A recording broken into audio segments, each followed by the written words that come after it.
Bonjour, j'espère que vous allez bien. Je vous retrouve aujourd'hui pour une vidéo Empties produits terminés. Comme d'habitude, au cours de ces dernières semaines, de ces derniers mois, j'ai mis de côté tous les produits que j'ai utilisés. J'ai mis ça dans un petit tote bag et je vous en parle aujourd'hui pour vous dire s'ils m'ont plu, ce que j'en pense, si je vous les conseille, si je devais racheter, est-ce que je rachèterais ou pas. Le premier produit, c'est des bandes dépilatoires. Je vous en ai déjà parlé, il me semble, dans des vidéos ou sur Instagram. C'est des bandes de cire froide de la marque Acorel. Alors Acorel, c'est une marque qui est bio, c'est une marque que j'aime beaucoup.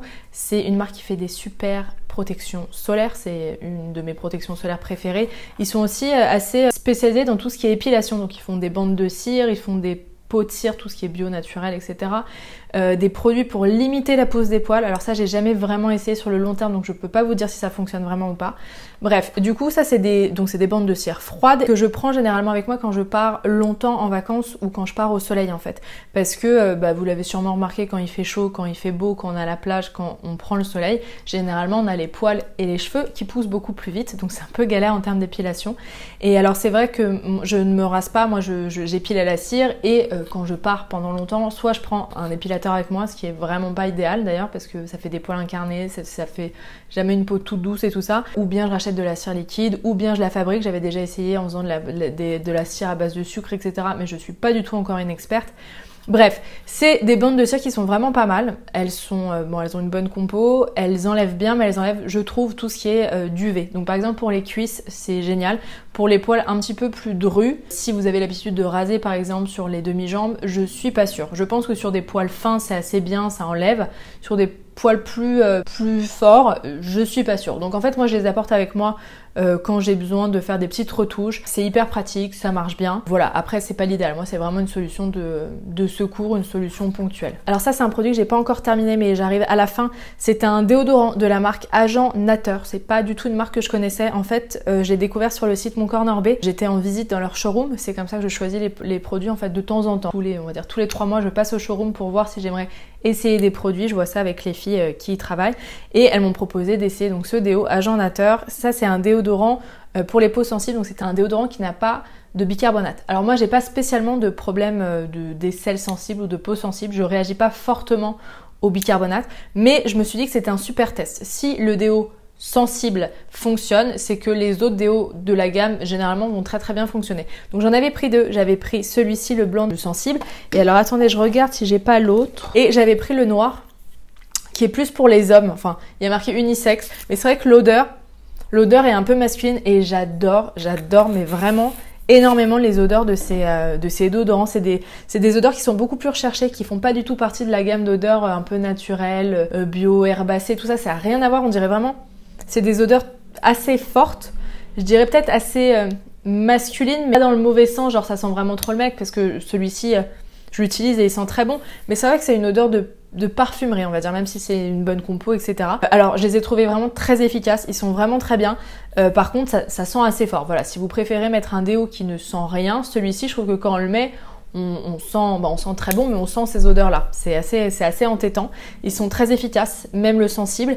Le truc, c'est que si vous aimez avoir un côté très sec, même quand vous mettez du déo, c'est pas l'idéal tout simplement parce que c'est une texture qui est assez fondante, donc qui reste un tout petit peu collante au début, au moment où on l'applique, mais c'est ce qui fait aussi que ça n'assèche pas du tout les aisselles. Le seul petit bémol, je dirais aussi que c'est les packaging qui sont du plastique. Donc voilà, maintenant que moi j'ai découvert, j'utilise le déo Les Petits Prodiges, que j'adore, c'est un déo en stick super compo, super éthique, dans un stick en carton qui est recyclable, qui est même compostable il me semble. Quitte à choisir un déo en stick, je préférerais prendre un qui n'a pas un packaging plastique, mais l'autre contient du bicarbonate de soude. Donc c'est à vous de voir. Mais en tout cas pour les personnes qui sont vraiment très sensibles, qui cherchent un déo bio, un déo qui est très efficace, qui sent bon, franchement ceux de cette marque là sont vraiment bien. Mon mec avait vraiment bien aimé celui-ci. Alors bizarrement pourtant on l'a à peu près commencé en même temps, lui il a fini beaucoup plus rapidement que moi et je pense que sur les hommes en fait les produits s'usent beaucoup plus vite à cause des poils en fait. Je pense que les poils accrochent plus de produits, du coup ça s'use beaucoup plus rapidement. C'est un peu pareil je trouve avec les savons, les savons solides.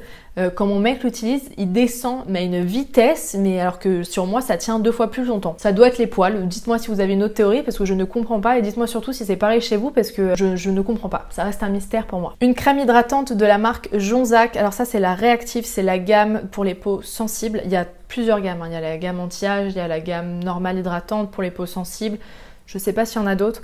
Là, c'était la crème riche haute tolérance sans parfum, apaise immédiatement, diminue la sensibilité pour les peaux réactives à intolérantes, normales à sèche. Jonzac, c'est une bonne marque, c'est une bonne marque bio. Alors moi, j'ai pas un affect particulier pour cette marque. Je suis pas une fanat de cette marque, mais c'est vrai que si on me demande est-ce que les produits Jonzac, tu les trouves bien, je dirais ouais.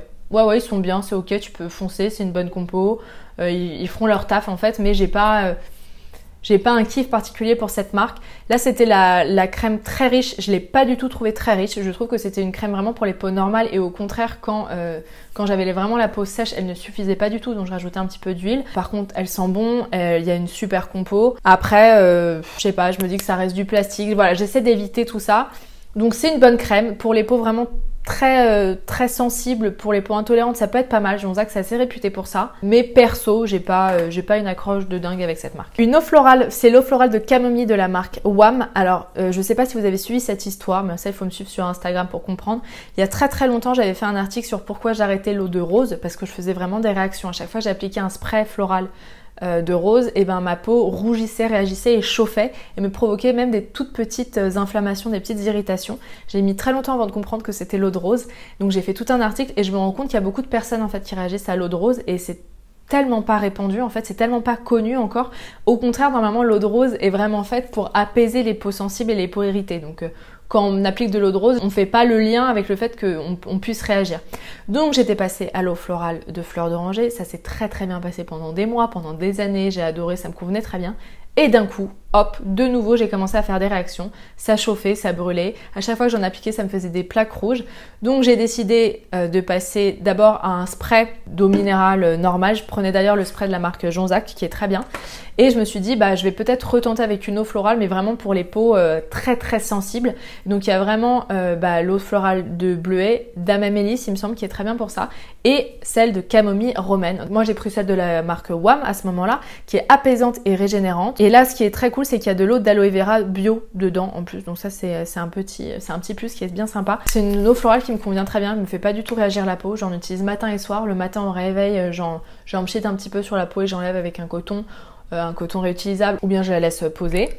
En termes d'odeur, c'est pas extraordinaire, mais enfin ça reste tellement peu les odeurs d'eau florale que perso, j'en prends pas pour ça. Et ce qui est génial avec l'eau de camomille, c'est une eau qui au soleil fait blondir les cheveux. Donc j'en mettais un tout petit peu, l'été, moi je m'attache souvent les cheveux en chignon et j'en pulvérisais sur le chignon pour qu'avec le soleil ça puisse blondir un petit peu. Et je trouve que ça a assez bien marché, j'avais vraiment les pointes plus claires. Mais ça c'est pas juste en mettant de l'eau de camomille que ça fonctionne, il faut que ça soit posé pendant longtemps, que ça soit mis avec du soleil. Mais en tout cas pour l'été, ça aide. Et ouais, j'aime beaucoup. C'était une très bonne eau florale, donc camomille je rachèterais et celle de chez WAM est très bien. Un petit masque comme ça en poudre. Alors ça je vous avais expliqué, j'en achète très peu des comme ça parce que ça me rend malade en fait. Les systèmes unidoses me posent un problème en termes d'écologie et de déchets. Pourtant je suis pas très écolo dans l'âme à la base, mais d'utiliser un truc et de le jeter tout de suite, maintenant ça me dérange beaucoup. Maintenant je suis un peu plus sensibilisée à ça. Mais il me semble que je l'ai reçu dans une box ou je sais plus, on a dû me le donner à un moment.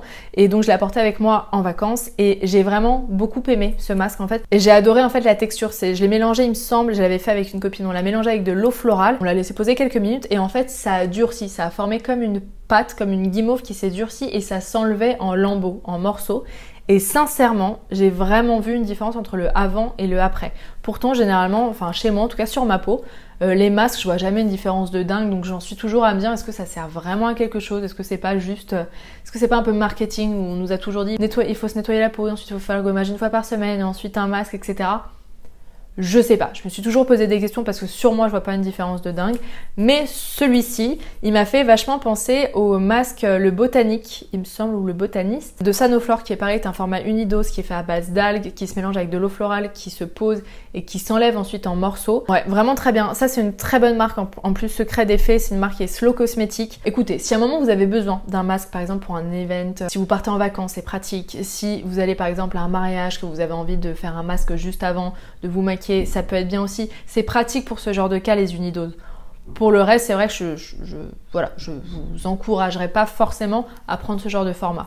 Mais en tout cas, ce masque était vraiment très bien. Pardon, et je vous ai même pas dit exactement, c'est un masque pour protéger, hydrater, purifier la peau et pour qu'elle soit apaisée, qu'elle retrouve souplesse et éclat. C'est le masque nourrissant. Il y en a d'autres, je sais, dans la marque. Nourrissant avec un soupçon d'ananas. Alors je crois pas, en termes d'odeur, J'ai pas grand souvenir, donc je peux pas vous dire, mais il me semble que c'était plutôt agréable. Alors une huile, un flacon d'huile en plastique que j'ai mis très longtemps à utiliser parce que pareil, on me l'a donné il y a très longtemps. C'est une huile sèche, Léa Nature, Florescence au moringa, revitalise et nourrit, visage, corps, cheveux. À la base, c'était une huile que j'utilisais de temps en temps. Voilà, je l'avais dans ma salle de bain, je la mettais de temps en temps. Elle sent vraiment très bon, ça y a rien à redire à ce niveau-là. L'avantage de ces marques-là, Léa Nature, le groupe Léa Nature est souvent disponible en grande surface, donc ça c'est pratique. Mais pareil, exactement comme Jonzac, je n'ai pas d'accroche particulière avec ce groupe-là, avec cette marque-là. Déjà, le fait que ça soit dans un flacon en plastique comme ça me dérange. Je trouve que tout ce qui est huile, c'est quand même mieux de les mettre dans du verre. Ou bah ouais, il n'y a pas trop d'autres possibilités, mais en fait d'utiliser du plastique comme ça, je sais pas.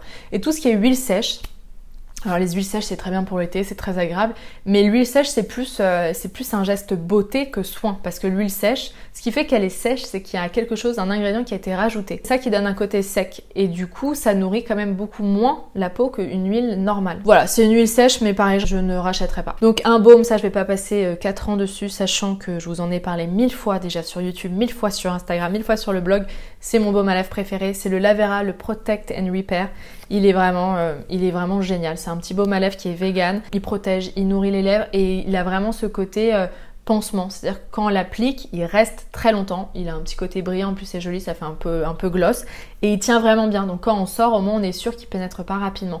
Donc moi c'est un truc que je mets tout le temps, tous les jours. J'en ai un sur mon bureau, j'en ai un dans mon sac, j'en ai un dans ma salle de bain. Et c'est le seul soin que j'utilise et c'est le seul maquillage entre guillemets parce que ça fait un joli effet brillant. La seule chose pour laquelle je ne vous recommande pas, c'est si vous mettez un rouge à lèvres après. Parce que si on met du rouge à lèvres sur une base très grasse, il ne tiendra pas longtemps. Voilà, c'est la seule chose. Si vous mettez un rouge à lèvres rouge ou un rouge à lèvres n'importe quelle couleur, je vous conseille plus d'utiliser un soin qui pénètre très rapidement, qui nourrit mais qui pénètre. Comme ça vous allez pouvoir mettre le rouge à lèvres qui restera beaucoup plus longtemps qu'avec une base grasse. Voilà, c'est la seule chose. Sinon, j'adore ce baume à lèvres. Alors ça, c'est un sérum de la marque Antipode. Je vous en avais parlé dans un haul Mademoiselle Bio il y a pas mal de temps. Je l'avais commandé sur Mademoiselle Bio suite à une vidéo de Colline, de Pourquoi pas Colline, qui en parlait. C'est le sérum Osana, le H2O Intensive Skin Plumping Serum. Et alors en fait j'ai été assez déçue. Donc Antipode c'est une très bonne marque, très bonne compo. Ils sont véganes, ça vient de très loin. Par contre il me semble que c'est une marque qui vient de Nouvelle-Zélande. 100% des ingrédients qui sont naturels et 95% qui sont bio. Donc ça c'est énorme. Déjà parce que même dans le bio il peut y avoir seulement 20% d'ingrédients. Enfin dans le label bio pardon il peut y avoir seulement 20% d'ingrédients bio. Donc là c'est, enfin en termes de compo c'est nickel. Par contre ce sérum clairement avec ou sans, exactement pareil. Je n'ai vu aucune différence sur ma peau. Alors il sent très bon. C'est pour ça que j'avais craqué parce que Colline expliquait qu'il avait une odeur un peu ambrée, un peu musquée, une odeur un peu orientale comme ça. Et moi c'est les odeurs que j'adore. Au niveau de l'odeur, c'est une merveille. Il pénètre très rapidement, donc ça c'est assez pratique. Par contre, j'ai pas forcément vu de différence en termes d'éclat, en termes d'hydratation et je trouve pas le mot pour replump, mais repulper, pour une peau plus repulpée, voilà. J'ai vraiment pas vu de différence, donc si on me demandait, je ne le rachèterais pas parce qu'il coûte quand même très cher. Il est agréable, voilà. En termes de sérum, en fait, je me suis rendu compte que j'adore ceux qui sont à l'acide hyaluronique, comme celui de Novexpert dont je suis fan. Pareil, qui a un certain coût, qui a un certain prix, mais pour le coup, vraiment, on sent la différence. Quand on le met, on sent déjà le côté acide hyaluronique et je trouve que visuellement, ça se voit. On a une peau beaucoup plus confortable. Alors que celui-ci, il pénètre tellement rapidement que, ouais, franchement, j'ai pas vu de différence. Donc j'ai été un peu déçue. Mais en tout cas, Antipode, en termes de marque et tout, les produits Antipode, vous pouvez faire entièrement confiance. C'est vraiment très bonne compo. Une huile, ça c'est une composition d'huile végétale de la marque Olution, l'illuminatrice et énergisante, 100% bio, pure, première pression à froid. C'est un mélange d'huile végétale en fait. C'est un mélange d'huile de tournesol avec des macérats huileux d'argousier, carotte, cresson, goji, physalis, pourpier, calendula, vigne rouge et avec de la vitamine E. Alors dans l'idée, on se dit trop bien, c'est un mélange des super huiles pour illuminer, pour énergiser la peau. Je sais même pas si ça se dit, je sais même pas si concrètement ça fait quelque chose. Alors moi j'adore en fait le principe des matières brutes. J'adore utiliser de l'huile sur la peau, j'adore utiliser de l'huile sur le visage, sur le corps. Je trouve que ce sont en fait finalement les soins les plus simples qui sont les meilleurs. J'ai pas accroché à fond à cette huile là. Alors j'ai essayé aussi la nourrissante, je préfère quand même celle-ci, mais je la trouve pas assez nourrissante en fait. Et alors il y a marqué, il me semble sur le site qu'on peut la rajouter à sa crème, mais Pour moi, si on est obligé de mélanger une huile à sa crème, ça n'a aucun intérêt de prendre une huile. Je préfère prendre une crème qui est plus riche ou une huile qui fait le taf et qui n'a pas besoin d'une crème en plus.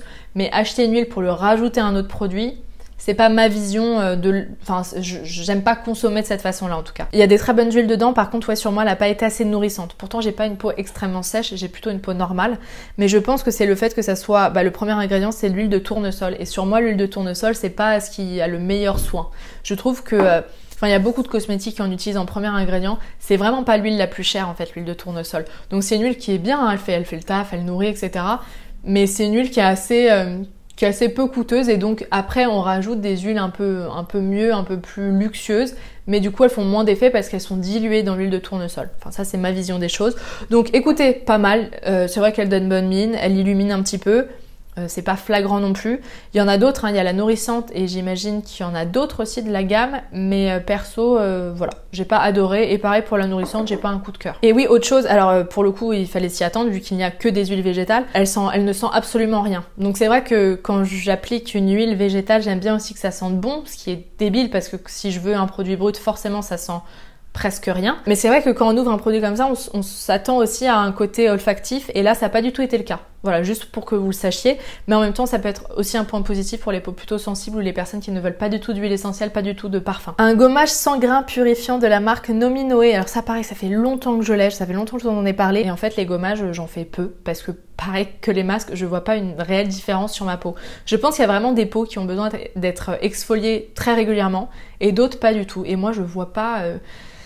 Je vous avoue que quand je fais un gommage, par exemple au marc de café sur le corps, j'en prends un petit peu et j'en mets sur le visage en masse. Donc je sais que ça peut être un petit peu agressif, sauf si vous y allez vraiment très doucement, vous le faites peu. Moi je trouve que ça fait une peau toute douce, ça illumine, ça revigore un petit peu parce que ça refait circuler. Et moi personnellement ça me suffit. Donc je suis vraiment pas la bonne cliente pour les exfoliants visage. Mais alors celui-ci, ce qui était cool, c'est justement qu'il n'y a pas de grains.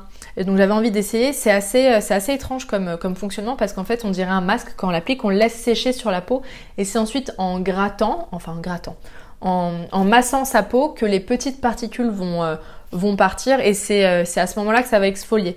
Donc il me semble que c'est avec de l'extrait d'algues brunes et de criste marine. Appliquez le gommage sur l'ensemble du visage sec et préalablement nettoyé en évitant le contour des yeux. Laissez poser 5 minutes, la texture sèche légèrement. Procédez alors au gommage par des gestes circulaires en éliminant progressivement les particules naturelles. Rincez ensuite délicatement. Nominoé, c'est une très bonne marque. Il y a 43% qui sont issus de l'agriculture bio ici, ce qui est vraiment bien. 98% d'origine naturelle. Alors pareil, j'ai pas eu un coup de cœur parce que tout simplement je ne vois pas de différence entre avant et après. Je préfère faire ça au marc de café. C'est plus zéro déchet.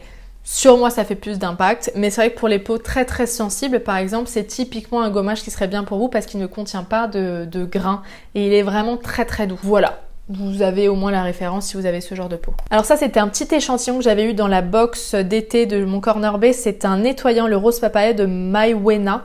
Donc j'avais eu un tout petit peu, seulement un tout petit peu pour essayer. En fait, c'est un nettoyant visage un peu en format gel, gelé. Et la première fois que j'en ai entendu parler, pareil, c'était sur la chaîne YouTube de Colline qui en parlait pendant sa grossesse, il me semble, parce que si vous êtes enceinte, si vous êtes allaitante, etc., parfois il faut faire attention aux produits qu'on utilise parce que parfois ça contient des huiles essentielles. Et là, en fait, c'est un produit qui peut totalement être utilisé pour les femmes enceintes, pour les femmes allaitantes. Et alors, elle expliquait que c'était un super nettoyant visage et un très bon démaquillant.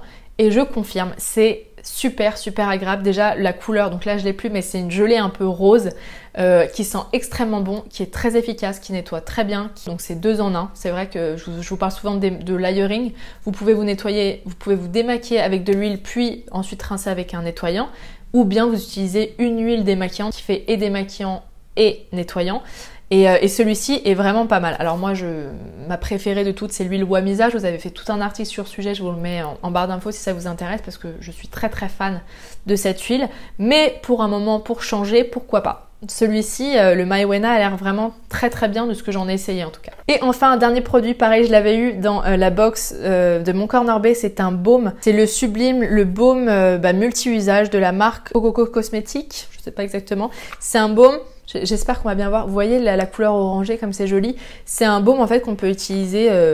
C'est un baume multi-usage. Si on a la peau un petit peu sèche, sur les lèvres, pour illuminer le teint, parce qu'avec la couleur orange qu'il y a, ça illumine vachement, ça donne bonne mine, c'est hyper agréable. C'est un baume qui sent super bon. Et j'ai adoré, c'est le produit que j'ai utilisé cet été en fait le soir on allait me coucher, je prenais un petit peu de ce baume sur les mains et j'appliquais sur l'ensemble du visage. Ça donnait vraiment un côté bonne mine parce qu'il est un petit peu orangé comme vous l'avez vu. Il est très nourrissant.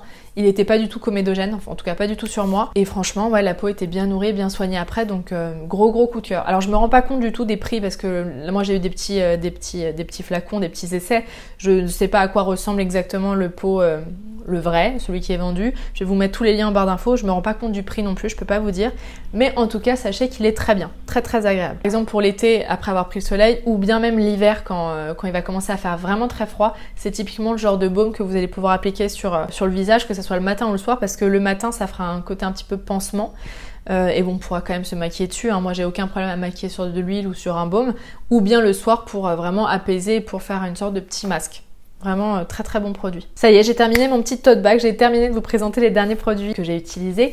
N'hésitez pas à me dire comme d'habitude si vous les avez essayés, que vous en avez pensé, si vous me conseillez d'autres produits dont je n'ai pas encore parlé, que j'ai pas encore essayé. Partagez tout ça en commentaire. Si vous avez aimé la vidéo, n'hésitez pas non plus à mettre un pouce vers le haut. Je sais que laisser un commentaire parfois demande de l'énergie et que tout le monde n'ose pas laisser un commentaire.